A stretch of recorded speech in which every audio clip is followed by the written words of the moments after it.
Barangay Ginebra mga bro, good news, pasok na sa semifinals pero SMB ang makakalaban at Converge may sinabi. So tinapos na nga ng Barangay Ginebra ang Converge mga bro. Hindi na nga nila ito binigyan ng chance na makaisa sa kanilang match-up.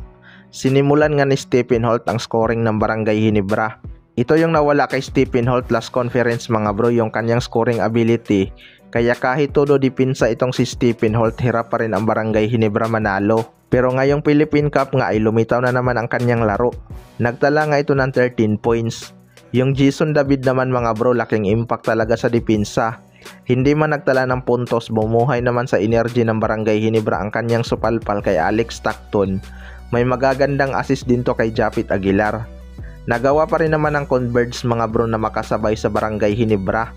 Katunayan, sila pa nga ang lamang sa first quarter.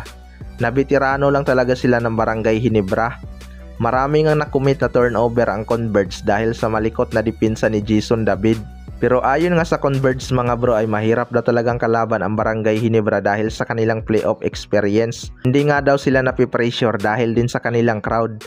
Nagtrending pa yung ginawang dipinsa ni Alex Stockton mga bro, matapos matanggal ang kanyang sapatos ay ginamit niya nga ito pang dipinsa kay RJ Abarrientos. Pabiro pa ngang sinabi ng mga komentator na pinapaamoy pa kay RJ Abarrientos ang sapatos ni Alex Stockton.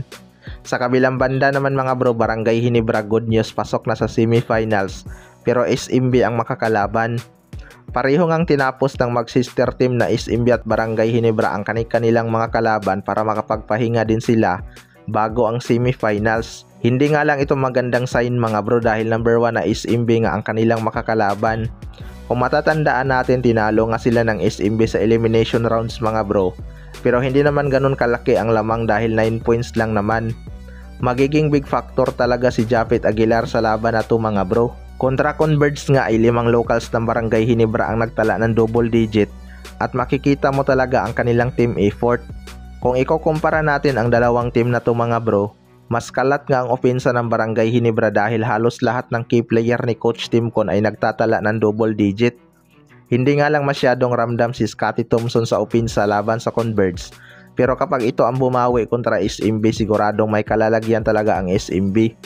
Kaabang-abang nga ang magiging match-up nilang dalawa ni CJ Perez. Panigurado magsasalitan kay CJ Perez tong si Scottie Thompson at Stephen Holt mga bro, kung sino sa kanilang dalawa ang mas effective dumipinsa kay CJ Perez. Hindi na lang kasi kay Junmar Fajardo umiikot ang scoring ng SMB dahil marami nga silang shooter na nakakapag-ambag.